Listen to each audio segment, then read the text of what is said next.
So what is good sa inyo mga papa, panibagong araw, panibagong kaskasan na naman. So ngayon nandini tayo sa may Hideout Customs sa may Tondo, Manila. So sa lahat ng gusto magpa-pintura, magpa-airsus at magpa-carbon ay gumagawa sila din eh. So ayan, si Papa JR, ayan, palabas natin. Parang may ginagawa siya sa loob at aking na-istorbo na kakaunti lamang.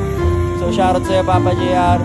So ayan, at maya maya ay natingin tayo din eh, at napasok tayo sa kanilang momenting shop at nakakita natin na ring pintor nila na si Ale. Nakala mo na may tunay sa jay. Tignan mo ay nilalaro lang ang spray gun doon sa may kulay na kinukulayan pa.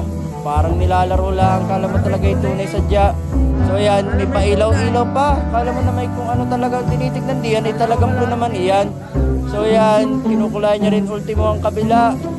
Kahit na may kulay na talagang kukulayan. So yan, are si Deadpool. So are ang kaganapan din sa Tondo.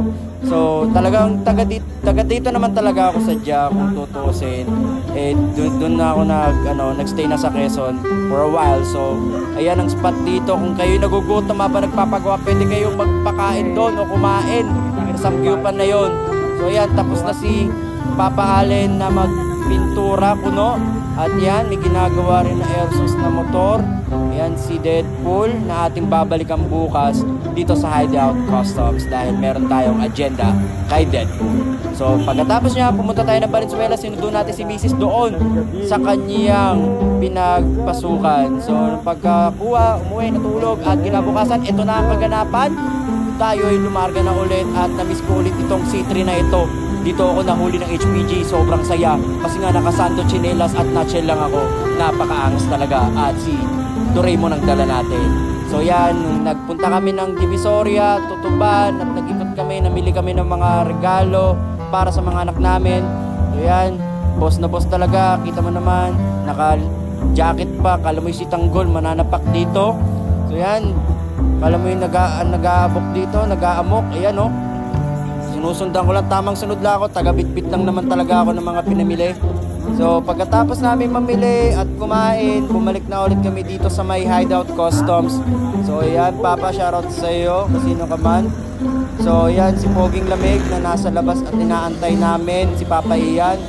At ito naman si Papa Allen ulit, parang hindi kami nagkasama kahapon at lumabas ulit sa aking camera, napakaangas mo talaga.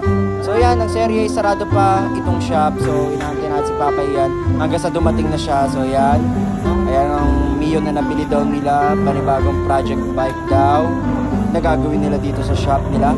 So yan, shoutout sa iyo Papa Ian. So yan, si Papa Ian.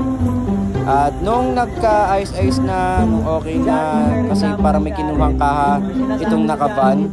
At si Papa Allen ay hindi daw pwede muna magbuga kasi daw hindi daw pala pwede. Basta hindi pwede daw, yun ang sinabi lang, yun na yun. So syempre ang ginawa na lang nila binapping na lang si Deadpool kasi nga meron tayong agenda kay Deadpool. So yan, shoutout sa iyo Papa. Yan, dumating ang mga taga-Tondo na malulupit. So yan, si Deadpool tapos nang ibapping.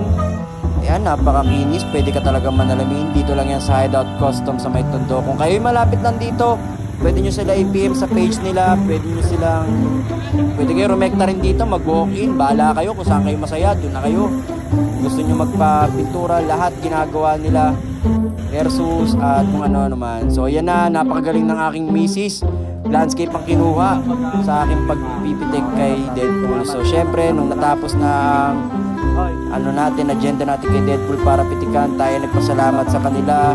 At pagkatapos niyan, syempre tayo lumakad na papunta dito sa shop ni Ninong Chicken. So tayo bumili ng damit ng aking anak na susuotin. So ayan, bumili tayo ng yan. So pumunta na tayo ng Quezon City at pinuntahan na rin natin ang aking panganay. So nung nakapunta na kami, nakapagdala na kami ng mga pamasko, lahat nung okay na. At syempre, ganyan tayo kalupit, nakachinelas pa talaga, akala mo talaga taga rito. So yun lang, maraming salamat sa panonood nyo sa walang kwentang vlog na ito. Hanggang sa uulitin, kita kits, yo!